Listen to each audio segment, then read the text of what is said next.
Hello everyone, I am Dr. Manas Kumar Das, Director, Orlean College of Pharmacy. Today I will teach you pathophysiology, the code is BP 204T, lecture number 5. In today's lecture, we will discuss about the clinical signs of inflammation, mediators and types of inflammation. Now come to the contents.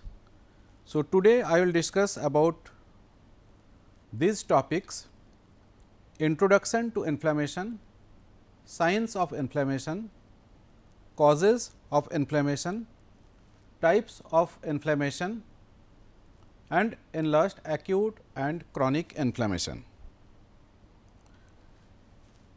In the last lectures, we have already studied about the different terminology used in pathophysiology, feedback mechanism, homeostasis, cell injury, mechanism of cell injury. In now today's lecture, I will discuss about the inflammation. So, first start with the introduction to inflammation. Here first we will discuss what is inflammation. Inflammation is a critical homeostatic process that is activated by cellular injury regardless of the mechanism of that injury. Inflammation is defined as the local response of living mammalian tissues to injury due to any agent. Any agent means the agent may be physical, the agent may be chemical, the agent may be microbial. So, I will come afterwards in the next slides. Next, it is a body defense reaction in order to eliminate or limit the spread of injurious agent, followed by removal of the necrosed cells and tissues. It means inflammation is actually a helpful our defense reaction against which? Against any injurious agent. What I told, it may be some chemical, it may be some mechanical, whatever the agent which is injurious or harmful to our body. So, our body is having some defense reactions to eliminate or to limit or to terminate these injurious agents, and it is followed by removal of the necrosed cells and tissues. Necrosed cells and tissues means the cells which are actually degraded or damaged. These cells are at the last they are removed by our defense mechanism, which is inflammation process. Inflammation is essentially local in nature, although cellular mediators released during inflammation may initiate systemic responses as well. At last, inflammation is the body's attempt of self protection, the aim being to remove harmful stimuli. What I already told you, there are different stimuli which are harmful in nature, including damaged cells, irritants or pathogens. There may be some pathogenic organisms which can cause some harmful effects, some necrosis in the body and begin the healing process. So, this is altogether is a inflammation. Again, inflammation does not mean infection, even when an infection causes inflammation. So, we should know the differentiation actually we should know the differentiation of these two terminology, what is infection and what is inflammation. So, infection is caused by a bacterium, virus or fungus, while inflammation is the body's response to it. To it means to against this bacteria, this virus and this fungus. So, inflammation is a process we can say against the infection. Any injury including an invasion by microorganisms causes inflammation in the affected area. Inflammation, a complex reaction, results from many different conditions. The damaged tissue releases substances that cause inflammation and that direct the immune system to do the following. Okay. So, this is a series of reactions, the series of responses. So, what are the steps of this series? Attack and kill any invaders. Invaders means the cause of inflammation.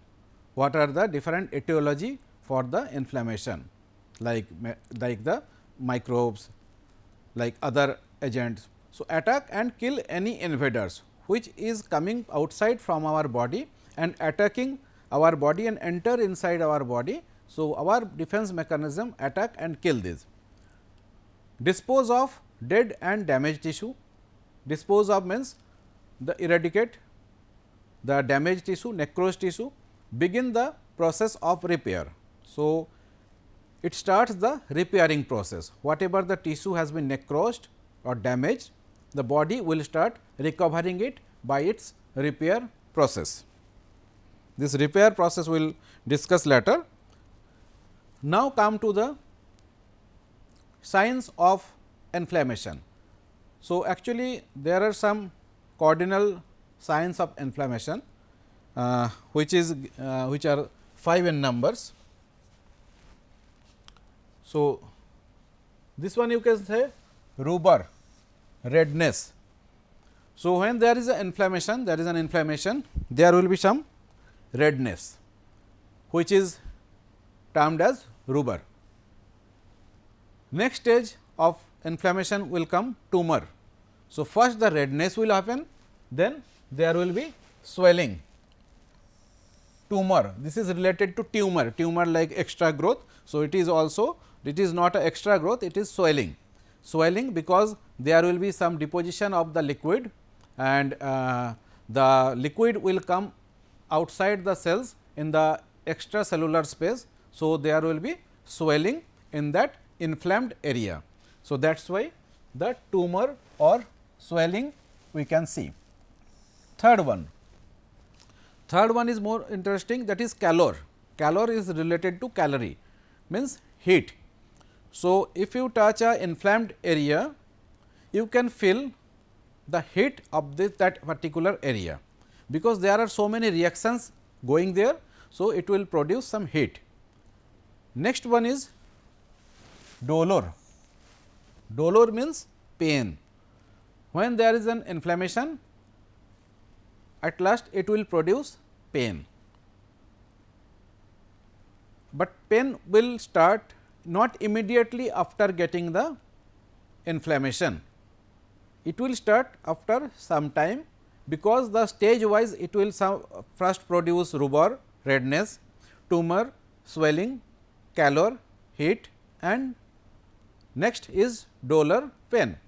At last, if the inflammation is severe and it has not been controlled by medication, then there are chances of functio licia, means loss of function.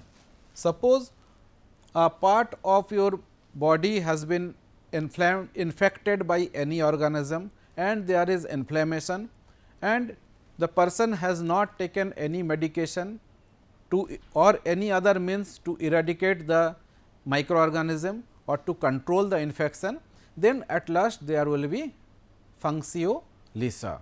So, the organ will lost its functions and the organ totally it will be damaged. So, these are the different pictures of these 5 cardinal signs of inflammation. You see their heat, redness, swelling, loss of function. Okay. So, these actually are described first described by the Roman Aulus Cornelius Celsus nearly 2000 years ago. Who described this? The Roman The name is Aulus Cornelius Celsus. So, here that is briefing about the stages of inflammation. So, redness rubor, it means inflamed tissue appears red due to dilation of blood vessels in the damaged area.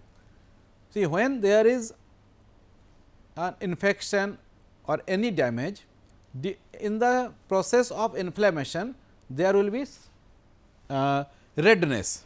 First the thing you can observe is the redness. Why there is redness in the inflamed area? Because there is a dilation of the blood vessels. The microvasculature and the vasculature of this particular area, the damaged area will dilate. So, when there is dilation, more blood will flow in that particular area. So, more blood means more red color, and that is why the area of inflammation will be appeared as red, more red than the normal color. So, that is the redness. So, first phase is the redness. The second one, swelling, tumor. So, when there is a supply of more blood, dilation of blood vessel, then the swelling results from the edema, accumulation of fluid in extravascular space, what I discussed earlier in the last slide. So, swelling of that particular inflamed area will happen because there is a accumulation of fluid in the extracellular space or extravascular space. Extravascular means outside of the blood vessels. The fluid should flow inside the blood vessel, but when there is an inflammation, it will come outside the blood vessel in the extravascular space, and that will in turn it will produce swelling. Next one is heat. Heat means calor. Increase in temperature is detected on the skin due to increased blood flow resulting in vascular dilation and delivery of warm blood to that part. We know the blood temperature is having about 37 degree centigrade temperature, our body temperature. So, blood is hot, not a cold connective tissue. So, that is why when there is more blood is flowing, blood vessels has been dilated. So, more blood will produce more temperature in that particular area, and it will increase the temperature in that inflamed area. Next one is pain, dolor. Pain results partly from the stretching and distortion of tissues due to inflammatory edema. So, why there is pain? Pain may be formed, may be produced by the stretching, because when suppose a mechanical injury is there. So, there will be stretching, there will be distortion of the tissue, there will be damage of the tissue, which may cause pain. Loss of function. Loss of function, it is a well known consequence of inflammation. Movement of inflamed area is inhibited by pain. Swelling may physically immobilize the affected area. So, as I told you earlier, if the pain or the inflammation is left untreated, so the pain and the swelling will aggravate, it will increase time to time, and it may cause the loss of function of that particular area. This is a very important point for the short answer and also for the long answer questions, like different kind of agents which are responsible for inflammation. So, here we can see physical agents, chemical agents, infective agents, immunological agents.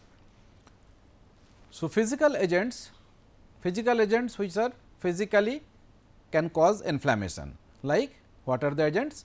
Heat, cold, radiation and mechanical trauma.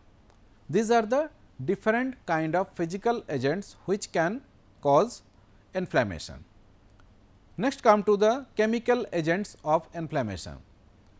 So, what are the chemical agents? Different organic and inorganic poisons.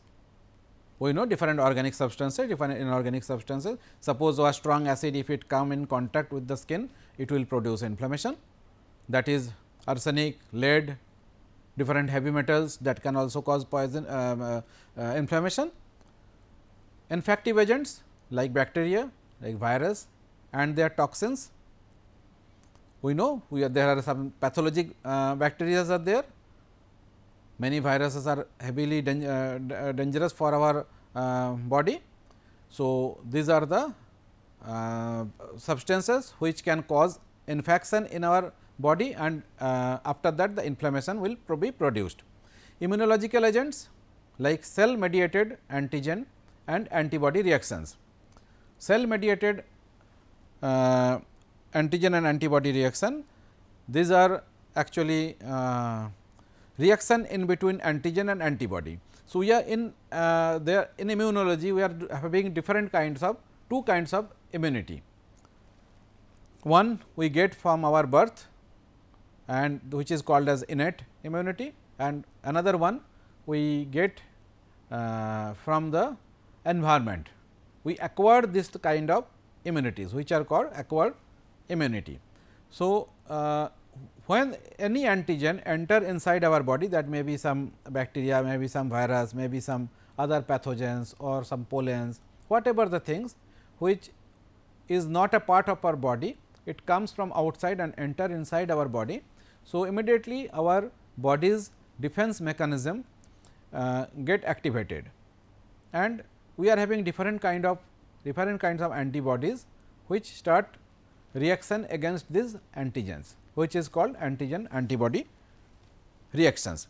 So, now we can say there are different kind of agents of inflammation. We know physical agents, chemical agents, infective agents and immunologic agents. Now, come to mediators of inflammation. Mediators of inflammation, here this is cell derived, this is plasma derived. Okay. There are two kind of mediators of inflammation, some are cell derived, some are plasma protein derived. Here see, this is cell and this is the liver, major source of the plasma protein derived mediators. Here you can see two columns, first column is the name of the mediator and second column is the source of the mediator. So, from the cell, this is performed mediators in secretory granules. So, there are different granules which will release some mediators like histamine. What is the source? Mast cells, basophils, platelets.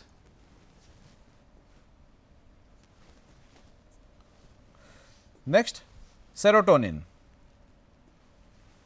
Serotonin, what is the source? That is platelets. So, platelets release serotonin, which is a cell derived mediators of inflammation. Next, come to the newly synthesized, like first one is autokine prostaglandin. Prostaglandin, the source of prostaglandins is all leukocytes and mast cells.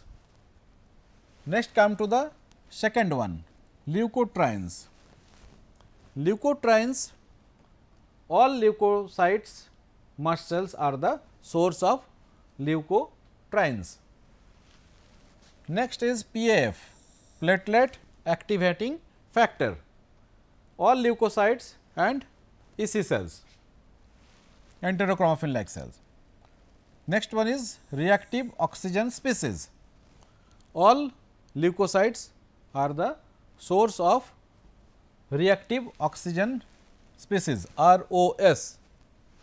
Nitric oxide, macrophages and EC cells, these are the source for this nitric oxide. Next, come to the cytokines. in the cytokines, the sources are macrophages, lymphocytes, EC and mast cells. Last one is neuropeptides. In neuropeptides, the sources are leukocytes and nerve fibers. Next come to the plasma protein derived factors. First one is complement activation and second one is factor 12, which is also known as Hagman factor activation. This factor 12 you have already studied in anatomy and physiology in the blood clotting chapter. There are different factors of blood clotting. So, the 12th factor is Hagman factor. So, in the complement activation, there are different kind of complements like C3A, C5A, these are actually anaphylotoxins. Next C3B, C5B to 9, these are the membrane attack complex. So, all comes under the complement activation. Next factor 12 activation, kinin system, which is bradykinin and coagulation or fibrinolysis system. So, these all are different mediators of inflammation. So, you can find the more quantity of these factors during the time of inflammation.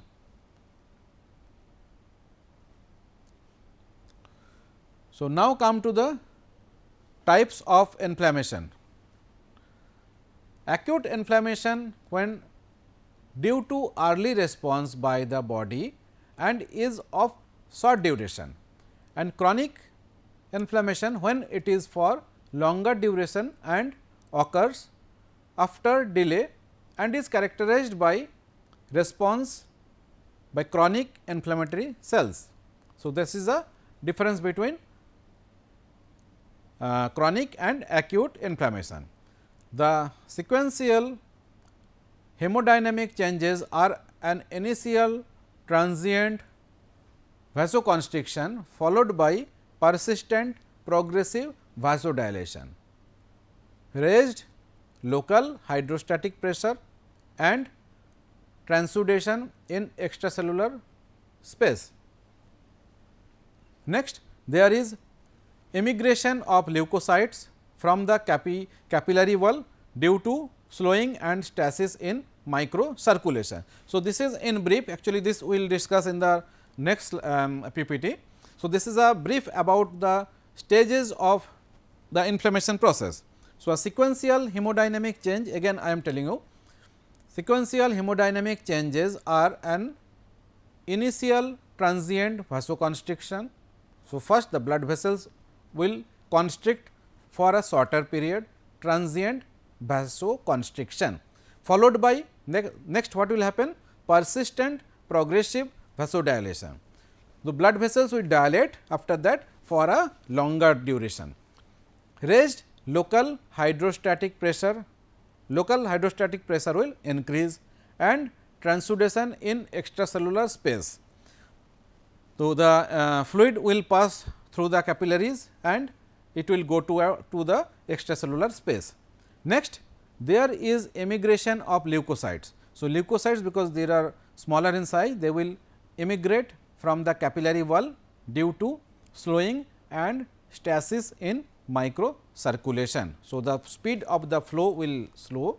So, the permeability will increase. So, the leukocytes first the leukocytes will emigrate from the through the capillary wall to the extracellular space. Acute and chronic inflammation, depending on the dense capacity of the host and duration of the inflammation, it is classified into two types, acute inflammation and chronic inflammation. Acute inflammation is of short duration and represents early body reaction followed by the healing.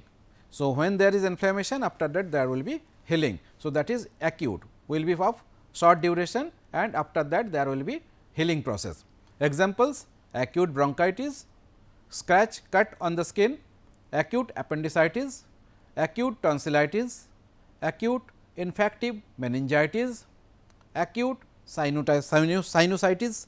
So, these are, you students know, when there is tis, TIS in the last of the word means inflammation. So, these all are acute kind of inflammation in our body. Next come to the chronic inflammation. Chronic inflammation is for longer duration. This is of longer time than the acute one. It occurs either prolonged presence of acute inflammation due to causative agents or stimulus that induces chronic inflammation from beginning. Features of chronic inflammation is presence of chronic inflammatory cells such as lymphocytes, plasma cells and macrophages. So, these are the different kind of cells you can see in the chronic inflammation, like lymphocytes, plasma cells and macrophages. Macrophages are derived from monocytes, wall of blood vessels and in loose connective tissue.